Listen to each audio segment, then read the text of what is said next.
Hey guys!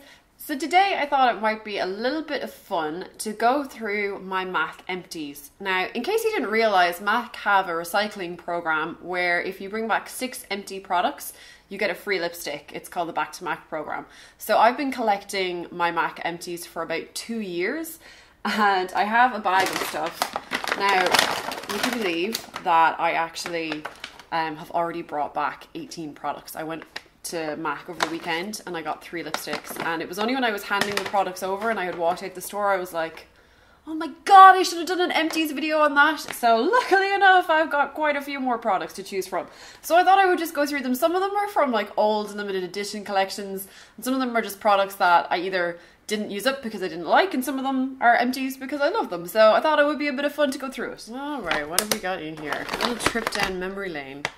I have got MAC Fix Plus, and there's actually maybe about a fifth of a bottle left in that. And the reason I'm throwing it out is it's about 2 years old, maybe 3 years old, and I just thought maybe that's a little bit too long to hold on to a product. And also the fact that I've had it for this long and I haven't used it up kind of makes me think that maybe I don't like Fix Plus that much. I used to use this an awful lot when I used MAC Studio Tech Foundation, but my skin is a little bit too oily at the moment to use that, so I don't use Fix Plus. So there you go, that's getting thrown out. I have an empty face and body, and this is in the shade C2, and this is, although it doesn't look empty, this is actually empty. I've completely used this up and I've since replaced it, so I love face and body. And when I wear it myself, I tend to wear C2, even though I'm naturally more of an N. I kind of like giving my skin a little bit of a golden color. It's generally like I tend to wear face and body when I have tan on or when I want something, I don't know, just that little bit sheerer to warm my skin up. So I tend to go with C2, but yeah, love that foundation. I have a review of face and body on my blog actually. If you want to learn more about that foundation, I'll have that linked down below. Next, oh god, I remember this, the MAC Prep and Prime Skin Brightening Serum. I actually really liked this. I have to say, there's a couple of skincare items from MAC that I really did like. Their Complete Comfort Cream. In fact, I might have, no, I don't have, I must have gotten rid of that when I went in. I definitely used one of them up as well. But yeah, I used to use this. It's like a serum you put on underneath, like the same as any serum. You put it on underneath your moisturizer after you've cleansed your skin, and this is supposed to help with pigmentation, but it's also really, really hydrating as well. And I always find that very, very nice. I always like using that on customers' skin as well. Like, it really prepped skin nicely. For all I know, that could be discontinued actually. It's been so long since I've owned that. What else? What else? I've got so many lipsticks. And the only reason I have so many lipstick cases is because I deposited my MAC lipsticks into my little pot container thing. I have a blog post on that as well, I'll leave down below. So they don't even have the labels on them because I took the labels off to put them on the little pots.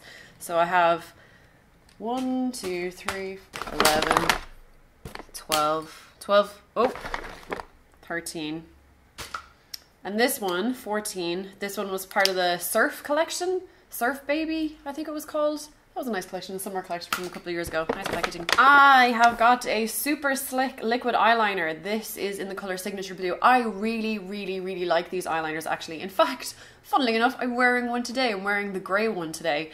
I preferred the blue one, hence why I use the blue one up and not the grey one. These came out with the Fabulous Felines collection from, God, years ago, like 3-4 years ago. And they made them permanent because they were just so nice. If you're looking for a really, really long-lasting waterproof eyeliner, these are fantastic. The nib that they come with is foam and it's absolutely rubbish. So the only way I could ever get them to work is if you kind of decant a little bit and then use a brush to put it on. But if you need a really, really long lasting waterproof eyeliner, they're amazing. And they give kind of a shiny, I don't know if you can see that under the lights, but they're slightly like shiny patent, kind of metallic almost finish. What is this? Oh, is this Rapid Black? Rapid Black Penultimate Eyeliner. Rubbish. So rubbish.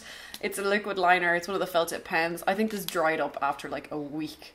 I don't think I've ever found a felt liner that I love.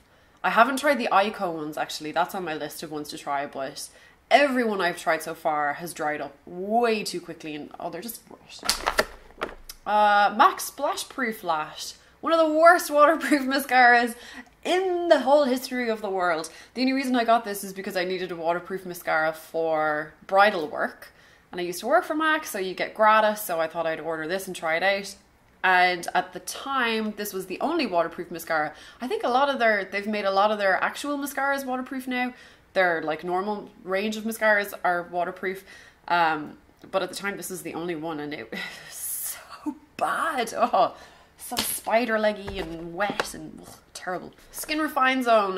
This is one of the MAC Prep and Prime. It's a mattifying primer, and it's great for getting rid of the look of pores across your T-zone.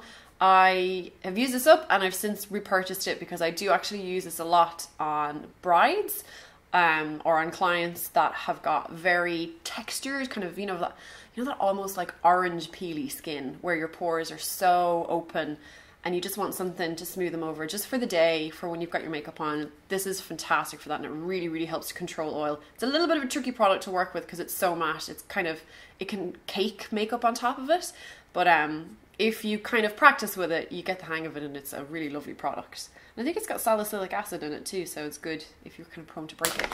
What else have we got? I have got a Mineralize Skinfinish. Oh my god, dark, natural, and shimmer.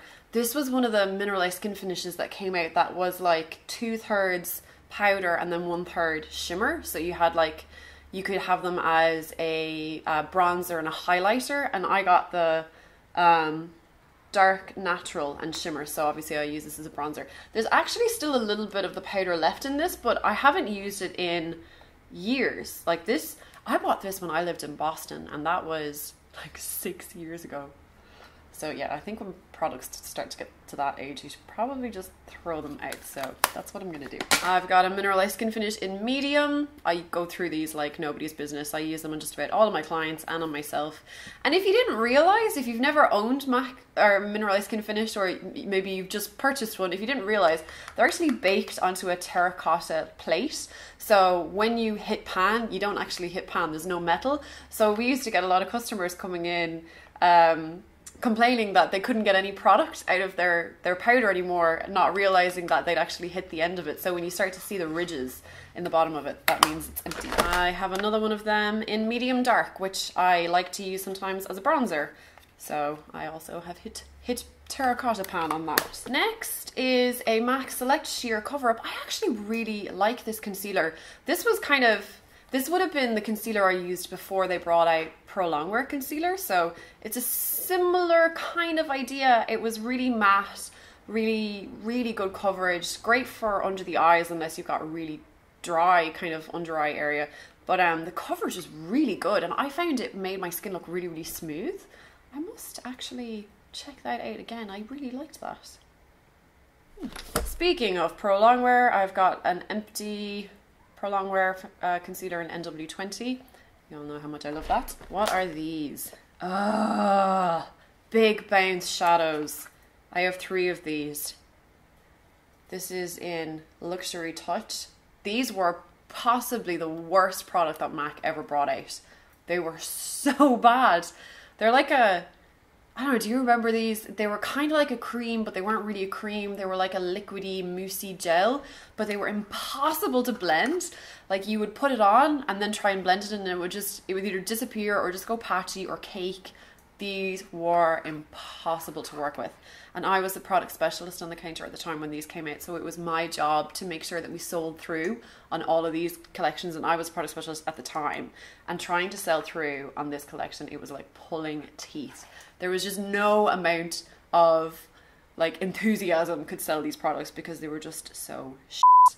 Like you can even see, this has probably been used like twice, and because they were so wet, you can see how much is actually left now that it's dried out. Like there's no product left in there. Oh, such a fail. I've got 3 of them in there. A green one, a black one, and that burgundy one.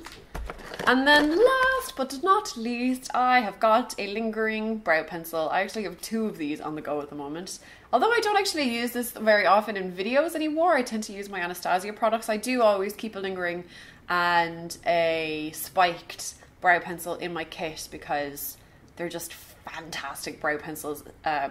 Just because they're so fine, they're so precise. On myself for every day, I find the Anastasia brow pencils a little bit more convenient because they have the spoolie on the end of them. But if push came to shove, if I really had to choose, I'd probably still go back to the MAC brow pencils just because they're a little bit more pigmented and they're just a little bit finer, so they're kind of better for getting a really, really precise brow. And that's it. So I hope you enjoyed that. That's just a little bit more of a chatty video. If you like these kind of chatty and formal kind of videos, then just let me know in the comments if you want to see more of them, and don't forget to give the video a thumbs up. I hope you are having a wonderful week, whatever it is you're up to, and I'll see you very soon.